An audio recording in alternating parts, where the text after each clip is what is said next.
Artificial intelligence? What's that? Well, I'll tell you what, it's happening. It's everywhere. It's already affecting your life. It is insidious and it's only going to grow.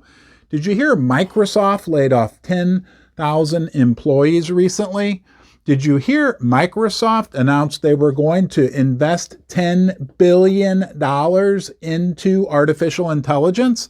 Do you know what that means? For each one person that they laid off, one ex-employee, there's now $1 million being invested into artificial intelligence by Microsoft. What does that tell us? But what is artificial intelligence? We're going to talk about what it is, and we're going to talk about whether or not we need to be afraid of it or even possibly a little excited about it. Let's do that, you and me, right now.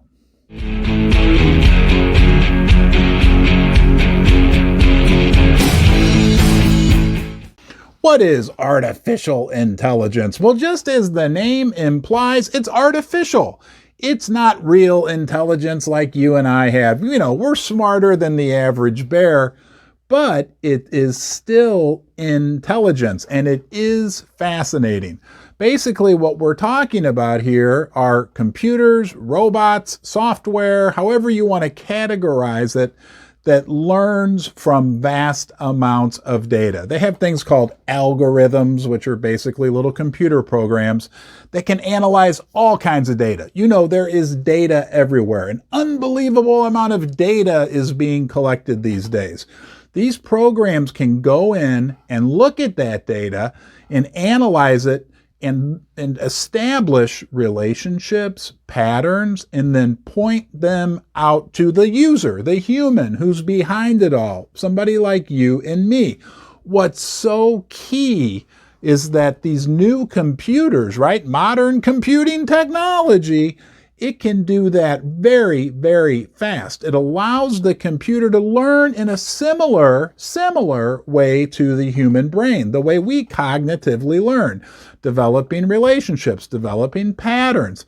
But the big key, again, is these computers, I hate to break it to you, they can do it like exponentially faster than a human brain.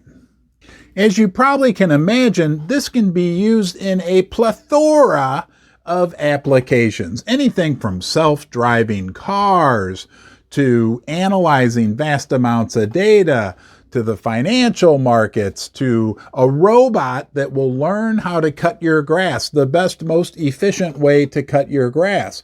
But let's just look at like one simple example that really could provide benefits to all of us. Let's say, for instance, you have a rare medical condition, some problem, right? I hope you don't. I hope you never do, but let's just say that you do.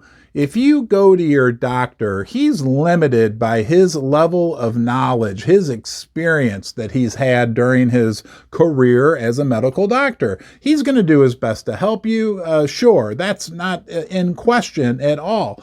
But think about this. If the doctor were able to kind of plug in your symptoms, right, into a massive database, and artificial intelligence could look at what's going on with you and compare that against millions or maybe billions of other people that have had the same problem, it might be able to establish some relationships or some patterns within that data that's similar to what's going on with you, that it could then provide to your doctor as clues or a roadmap into things they may look at.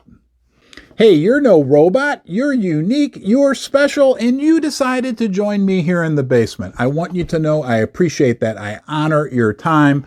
If you enjoy my content, please subscribe to my channel, leave a comment in the comment section below, and share it with anyone you like. And while this idea of artificial intelligence and robots taking over the world may be scary to a lot of us, sure, it's a change, it's new. People don't really understand it. It's important to realize there's components to artificial intelligence that can never replace the human experience. Artificial intelligence doesn't have emotional intelligence. It can't really think critically. It can't soothe a child who's fallen down and hurt their knee. Sure, only a mom or dad can still do that. So it's not going to replace humans. It can, however, be an excellent tool that can make life better and easier for all of us. Could you lose your job because of AI? Absolutely you could, but technology has always replaced jobs. There aren't as many people working right now at your local McDonald's to provide the same amount of food as there were, let's say, 10 or 20 years ago. Things have become more efficient with technology, and that will continue to be the case. So while it might be a little scary that all this change is going on, you're better off learning at least something about it and maybe even embracing it, seeing how it can help improve your life, improve your career. And remember, just 20 years ago, you didn't have one of these. You're probably like most people. You couldn't imagine not having a smartphone now. We don't have to carry around a telephone anymore. We don't have to carry around a calculator. We don't have to carry around a camera in case we want to take a picture. And we don't have to lug around one of those huge VHS video recorders if we want to take a video.